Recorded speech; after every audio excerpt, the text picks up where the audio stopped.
नमस्ते, मुरुडकर किचनमध्ये तुमचं सगळ्यांचं स्वागत आहे. आज मी बनवलेली आहे इथे घोसाळ्याची भाजी. तुमच्याकडे याला काय बोलतात मला कमेंट करून नक्की सांगा. आय थिंक ह्याला हिंदीमध्ये तुरई असं काहीतरी बोलतात, पण आमच्या इथे ह्याला घोसाळी बोलतात. तर ह्याची ना मी आज सुकी भाजी बनवलेली आहे खूप सोप्या पद्धतीने.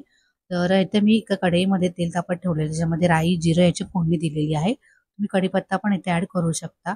तर काही लोकं ना भाजीमध्ये कांदा घालतात, तर काही लोकं नाही घालत. मी दोन्ही पद्धतीने करते. मी इथे कांदा यासाठी घातलेला आहे, कारण ही भाजी खूप थोडी होते. त्याच्यामुळे मी इथे कांदा ॲड केलेला आहे.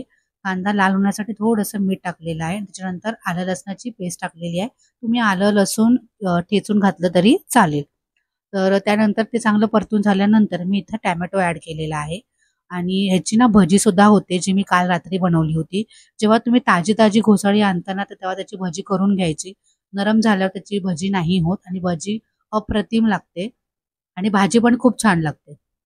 त्यानंतर ह्याच्यामध्ये ना मी थोडंसं लाल मिरची पावडर, त्याच्यानंतर आमचा काळा मसाला, हळद, धना जिरा पावडर आणि मी मुगाची डाळ भिजत घातली होती अर्धा तास अगोदर. ती याच्यामध्ये ॲड केलेली आहे. तुम्हाला आवडत नसेल तर तुम्ही नाही घातली तरी चालेल, पण डाळ घातल्यामुळे चव खूप छान लागते. त्यानंतर जी आपली घोसाळी आहे, जी मी तिच्या वरच्या सालीने थोड्या काढून घेतल्या होत्या आणि मग अशा बारीक फोडी करून त्या आता इथे ॲड करून घेतलेल्या आहेत. आता ही भाजी आहे ना, ह्याला 10 मिनिटं पण नाही लागत आणि या भाजीला पाणी खूप सुटतं.